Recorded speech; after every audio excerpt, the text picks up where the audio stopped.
Malabar special ആയിട്ടുള്ള തരികാച്ചിയതാണ് നമ്മുടെ ഇന്നത്തെ റെസിപ്പി. നോമ്പിന്റെ കാലത്താണ് ഇത് ഏറ്റവും കൂടുതൽ ഉണ്ടാക്കാറുള്ളത്. ഇതിന് ചിലര് തരിക്കഞ്ഞി എന്നും പറയാറുണ്ട്. അപ്പൊ നമുക്ക് ഇതെങ്ങനെ ഉണ്ടാക്കുന്നേ നോക്കാം.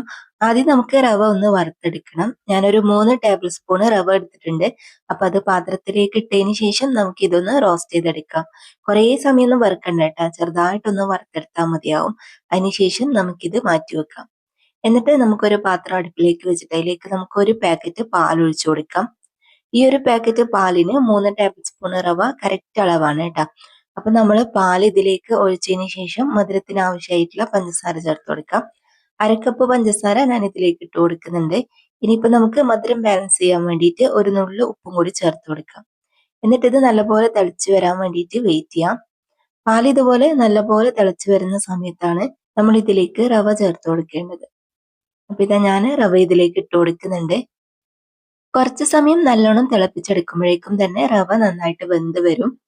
ഇനിയിപ്പോ ഇതിന് നല്ലൊരു ഫ്ലേവർ കിട്ടാൻ വേണ്ടിയിട്ട് നമുക്ക് കുറച്ച് ഏലക്കപ്പൊടി കൂടി പണ്ട് മുതലേ നോമ്പിന്റെ സമയത്ത് ഉണ്ടാക്കുന്ന ഒരു ഐറ്റം ആണ് കേട്ടാ. ഇപ്പോഴും ആൾക്കാർ ഇത് ഉണ്ടാക്കാറുണ്ട്. കാരണം ഇതിന്റെ ടേസ്റ്റ് തന്നെയാണ്. ഒരു പ്രാവശ്യം കുടിച്ചാൽ നമുക്ക് പിന്നെയും കുടിക്കാൻ തോന്നും. അത്രക്കും അടിപൊളിയാണിത്.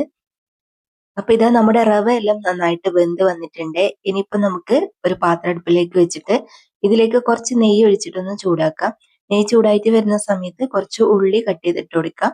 അതിന്റെ കൂടെ തന്നെ കുറച്ച് അണ്ടിപ്പരിപ്പും മുന്തിരിയും കൂടി ഇട്ടിട്ട് ഇത് നല്ലപോലെ ഒന്ന് റോസ്റ്റ് ചെയ്തെടുക്കാം. ഈ ഉള്ളിയും അണ്ടിയും മുന്തിരിയും എല്ലാം നന്നായിട്ട് റോസ്റ്റ് ആയിട്ട് വന്നു കഴിഞ്ഞാല് നമുക്കിതാ ഈ തരികാച്ചിയിലേക്ക് ഇട്ട് കൊടുക്കാം. ഇപ്പം തന്നെ നല്ലൊരു മണമൊക്കെ വരാൻ വേണ്ടിയിട്ട് തുടങ്ങും. ഇനി ഇതൊന്ന് മിക്സ് ആക്കി എടുത്താൽ മാത്രം മതി. നമ്മുടെ തരി കാച്ചിയത് റെഡിയാവും. ഇതിങ്ങനെ ചെറിയ ചൂടോടെ തന്നെ കഴിക്കാനാണ് കേട്ടോ നല്ല ടേസ്റ്റ്. എത്രയോ പുതിയ പുതിയ ഐറ്റംസ് വന്നിട്ടുണ്ടെങ്കിലും ഇതിന്റെ ആ ഒരു രുചി വേറെ തന്നെയാണ്.